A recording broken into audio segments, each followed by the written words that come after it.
18 અંતિમ પ્રયાસ, જેના અહીંયા લેખક આપેલા નથી, આ સંકલિત છે બરાબર, એટલે એ લેખક નથી. ખબર ને બધાને હા ભાઈ એટલું કરેલું સાહિત્ય એમાંથી. તો અહીંયા મહાભારતના બે પ્રસંગો આપણને આપેલા છે બરાબર. તો પાઠનું આપણે વાંચન કરી લઈશું. ખાસ કરીને જે પાત્રો છે, જે પાત્રો અંદર આપેલા એ પાત્રો કોણ હતા એમના વિશે બે ત્રણ લીટી આપણને ખબર હોવી જોઈએ કે આ પાત્ર હતું તો એનું શું કામ હતું, એના વિશે આપણને થોડી માહિતી હોવી જોઈએ. તો એ ખાસ ધ્યાન રાખજો. એ પાત્રો આના અંદર પૂછાઈ શકે. શબ્દ તૈયાર કરવા, પ્રશ્ન વાતચીતના ભલે લખવાના હોતા નથી પણ લખવા માટે પૂછાઈ શકે પરીક્ષા.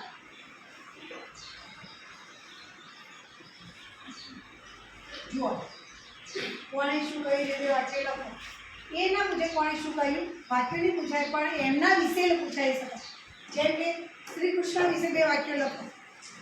કોણ હતા બરાબર, એમના રાજ્યનું નામ, એમના પત્ની, જે બી એ બધું આપણને ખબર હોવી જોઈએ. તો આ જે પાત્રો છે પછી કોણ બોલી શકે, ક્યારે બોલી શકે, અથવા તો વાક્ય આપી દીધા અને કોણ બોલ્યું હતું, કોણે કીધું, તો એના માટે આપણે પાઠ વાંચેલો હોવો જોઈએ.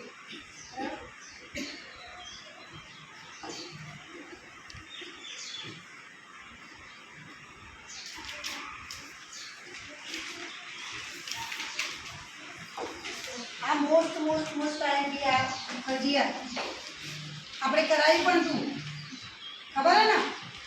જેમ કે અહીંયા ભયાનક યુદ્ધના ફકરો આપેલો છે.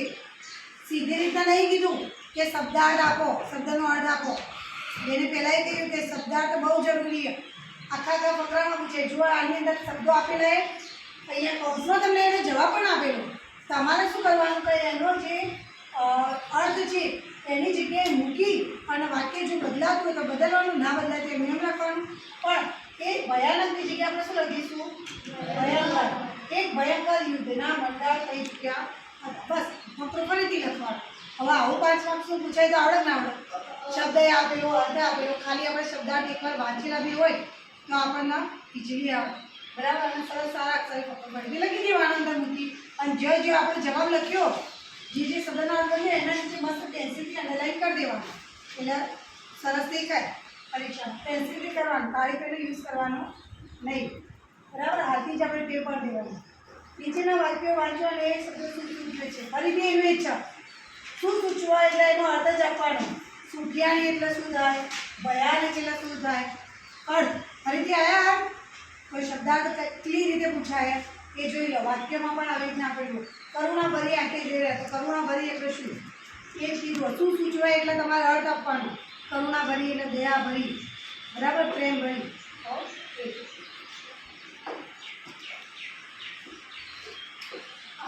વિશેષણ બધાના આવડે વિશેષણ. કોઈ પણ ક્રિયાનું વિશેષણ તો ક્રિયા વિશેષણ કહેવાય. કોઈ વસ્તુ વ્યક્તિનું વિશેષણ બરાબર. તો અહીંયા જો ખાલી જગ્યા માણસ પંચાયતનો રસ્તો પૂછતો હતો તો આપણે વિશેષણ મૂકવાનું છે. તો આપણે શું મૂકીશું વિશેષણ? અજાણે માણસ, કોઈ માણસ, એક માણસ, હે ને. વિશેષણના પ્રકાર આપણે કયા હતા બરાબર. અને એનો ચાર્ટ પણ બનાવેલો, જોઈ લેજો બધા. અને ચેનલ પર બી મૂકેલો છે આપણે વિશેષણ એના પ્રકાર. ચાર્ટ મૂકેલો, વિડીયો બનાવેલો બધી. તો તમે એના પ્રકાર જોઈ. તો આપણે અહીંયા વિશેષણ મૂકીશું કે અજાણ્યો માણસ, કોઈક માણસ, એક માણસ બરાબર. એવી રીતે શિયાળે ખાલી જગ્યા કાગડા પાસેથી પૂરી પડાવી લીધી તો કાગડાના વિશેષણ મૂકવાનું. તો લુચ્ચા, ચતુર, હોશિયાર, કાળા, ધોળો. ધોળો કાગડો એ હોય જોયો. હા હોય એ જોઈ લાગે. બિચારા કાગડાને બદનામ કરે કે કાળા છે પણ ક્યાંક ફરેનાર હોય એવા જે ધોળા ધોળા. ચલો શબ્દકોશના ક્રમમાં ફરીથી આવ્યું મોસ્ટ આઈએમપી. પહેલા સ્વર, પછી વ્યંજન, ક અને ખની વચ્ચે ક્ષ આવે, જ અને જની વચ્ચે જ્ઞ આવે, ત પછી ત્ર આવે. આટલું યાદ રાખવાનું. બાકી નોર્મલ લખો તમને આવડે જ છે, નોર્મલ જ લખો. ખાલી અંદર અમુક અક્ષરો જે ઉમેર્યા છે એ આપણને ખબર હોવી જોઈએ. હું પછી શું આવો રૂવાળા છે બરાબર. તો એ ધ્યાન રાખજો. ફરીથી જુઓ ખાલી જગ્યામાં તમે તમારી જાતે શબ્દકોશના ક્રમ મુજબ એક શબ્દ આવી શકે, આ રીતે પણ પૂછાય શબ્દકોશનો ક્રમ. બરાબર.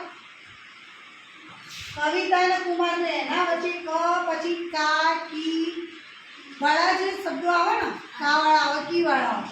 અહીંયા તમે કવિતા તો અહીંયા તમે કાગડો લખી શકાય, આવી શકે નહીં? હા, બરાબર. તો એ રીતે તો આપણને ખબર આવી જોઈએ તો એ રીતે શબ્દ મૂકવાનો આવી શકાય. અચ્છા, કોઈ પણ 7 શબ્દો તમારે જાતે લખવાના શબ્દકોશનો ક્રમ, એટલે ફરીથી આવ્યો શબ્દકોશનો ક્રમ. પ્રશ્નના જવાબ તો કરી દેવાના મૂળ ટાઈમથી. અને આ જે આ છે એના અંદર શબ્દકોશનો ક્રમ મોસ્ટ આંકિત છે, ખાસ જોઈ લેજો, પરીક્ષામાં આવશે જ ફરજિયાત. બરાબર. આપણે શીખવાડેલું પણ જોઈ પણ લેજો. બરાબર. બહુ ઈઝી હોય, ખાલી એક વખત આવે આ વાર્તા જોઈ શકો, મુદ્દા પરથી વાર્તા. એવું હોય કે પાઠ પતી ગયો પછી કશું જોવાની કદાચ આની આ વાર્તા પણ આવી છે.